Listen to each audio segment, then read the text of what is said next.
Hola, mi nombre es Juan Carlos Torres, soy filósofo y magíster en filosofía de la Universidad Industrial de Santander, estudiante del doctorado en comunicación, lenguajes e información de la Pontificia Universidad Javeriana y docente de la Corporación de Educación Tecnológica Colsubsidio aquí en Bogotá.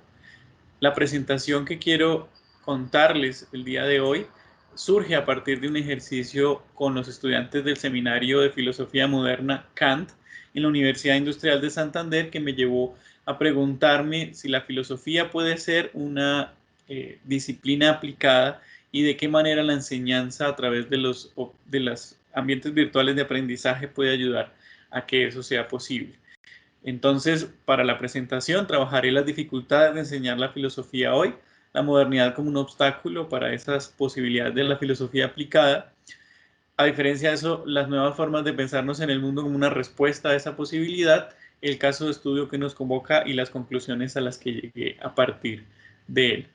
Entonces, en primer lugar, quiero decir que desde mi análisis he visto cómo la enseñanza de la filosofía actualmente tiene unas aproximaciones que son puramente teóricas y le cuesta mucho dialogar con las disciplinas aplicadas y con otras disciplinas,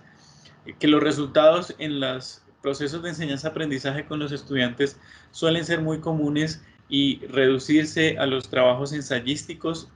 negando otras posibilidades de construcción de conocimientos como las audiovisuales, las escritas, lo poético, entre otras formas, que las estrategias suelen ser, no siempre, suelen ser poco didácticas, sobre todo en las universidades, en donde se toma un texto, se lee y se van analizando los conceptos del autor, pero no siempre hay una posibilidad de construir otros tipos de conocimientos o de dialogar con problemas de las realidades actuales. La validación de esos pensamientos nuevos generalmente recurre a los conceptos modernos porque son los referentes históricos que tenemos a la mano y no hay otras formas de validación, lo que hace que siempre se recurra a esos pensamientos modernos como los pensamientos válidos eh, y no hay como otras posibilidades de diálogo. Las necesidades de los estudiantes no son diferentes. En el caso de la filosofía, se suele asumir una postura un poco elitista en la que se le pide al estudiante que asuma su postura como filósofo, y esto en muchos casos implica abandonar sus propias realidades y asumir un lugar que no recurre a lo didáctico, cuando en realidad, como cualquier otro estudiante, espera encontrar dentro de sus clases otras formas de enseñanza-aprendizaje que no sean las clásicas. La modernidad es un obstáculo en la medida en que nos presenta la filosofía como un conocimiento casi puesto en un altar que ilumina todo lo demás y que recurre siempre al objetivo, lo válido y lo verdadero, que no dialoga con lo otro, que no dialoga con unos conocimientos distintos, sino que asume una postura de superioridad en la que no hay un pensamiento encarnado y las realidades de los estudiantes suelen dejarse a un lado en función de los conocimientos y de los conceptos. Esto genera un revisionismo filosófico, que es el que vemos generalmente en las publicaciones de filosofía, en la que se recurre una y otra vez a los mismos conceptos de esos filósofos clásicos e importantes, de quienes no queremos discutir aquí precisamente su validez y su importancia, pero que de alguna manera niegan una posibilidad de un diálogo mucho más concreto con otras disciplinas más aplicadas. Esas nuevas formas de pensar en el mundo, entonces, lo que nos llevan es a suponer que no estamos lanzados en el mundo en una especie de distinción o dualismo entre lo que es lo abstracto y conceptual de lo que es material, sino que estamos atravesados por esa realidad y que nuestros ambientes o nuestros espacios y entornos de enseñanza y aprendizaje también condicionan la forma en que nosotros vemos esos conceptos, tanto filosóficos como en cualquier otro tipo de disciplina, que estamos atravesados por ellos y constituidos por esos entornos. Desde esta idea les pedí a los estudiantes que realizaran una grabación de 30 segundos de sus ambientes sonoros, de tal manera que pudiéramos desde eso reflexionar sobre los conceptos kantianos. Entonces los estudiantes grabaron 30 segundos sin silenciar ningún tipo de sonido que pudiera venir de afuera o de su mismo entorno, sino para escucharlos precisamente. Esto nos llevó a unas discusiones sobre la forma en que funcionan las intuiciones puras a priori según Kant, la relación que esto tiene con la creación de los juicios y la forma en que lo a priori incluso funciona. Estos conceptos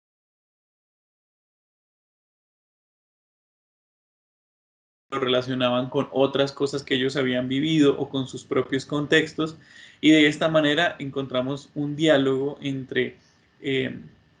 la filosofía y las realidades de los contextos y de los entornos que cada uno de ellos vivía. Pero además esto nos llevó a pensar sobre cómo se enseña la filosofía y la posibilidad de hacer este tipo de ejercicios para aprender estos conceptos que no necesariamente pasen por un ejercicio eh,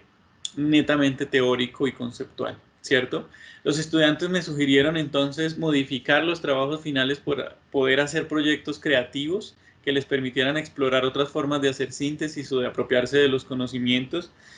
Me lleva a mí a pensar en que la filosofía tiene una oportunidad muy grande para dialogar sobre la vida y debe hacerlo,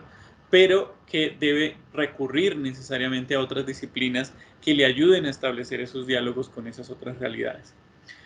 La filosofía debe atravesar a los estudiantes, constituirlos, retarlos, cuestionar sus realidades, porque la filosofía no es una burbuja que está fuera de esas realidades, sino que desde esos espacios y esos entornos es de donde ellos abordan precisamente esos conocimientos.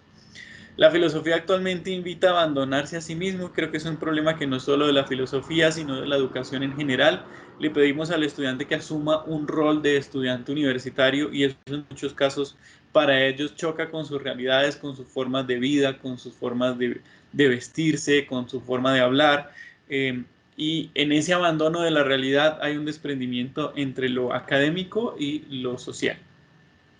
Y los jóvenes logran apropiarse de los conceptos cuando pueden anclarlos con sus realidades. Me di cuenta que hay un divorcio muy grande entre las realidades y la filosofía, que en muchos casos lleva a que los estudiantes desistan de su programa académico, porque no encuentran realmente una importancia para sus vidas desde los conceptos filosóficos. Como conclusiones, los ambientes virtuales de aprendizaje deben ser conscientes de la realidad de los estudiantes. Un ambiente no es simplemente la construcción de unos herramientas digitales. Es necesario tener en cuenta el espacio en el que el estudiante se sienta a leer, a estudiar, y las condiciones de ese espacio si realmente queremos pensar en ambientes eh, como el concepto lo implica. Y en este caso, por ejemplo, de la filosofía, lo que yo me encontré con los audios fue un choque con esa realidad de esos ambientes que de alguna manera los docentes en muchos casos suponemos como ya resueltos. La filosofía ayuda a entender la realidad, pero la realidad condiciona la manera en que entendemos la filosofía. Es decir, de nuevo, la filosofía no es este faro que ilumina todo lo demás, sino es unos conocimientos que los estudiantes apropian desde sus realidades. Cuando se les pide que desconozcan estas realidades, ellos entran en una dinámica de choque con esa filosofía y esos conceptos, y el ejercicio pedagógico de alguna forma se vuelve mucho más difícil y no logra los objetivos que realmente se propone la educación. ¿Es posible la filosofía como una disciplina aplicada? La respuesta sería sí, siempre y cuando abandonemos la idea de la modernidad y pongamos la filosofía en un lugar mucho más concreto, mucho más ligado con las realidades de los estudiantes y consciente de esas mismas realidades. Muchísimas gracias por haberme escuchado. Los audios los pueden encontrar en la descripción del video en YouTube para que los puedan escuchar y hacer sus propias conclusiones. Muchas gracias.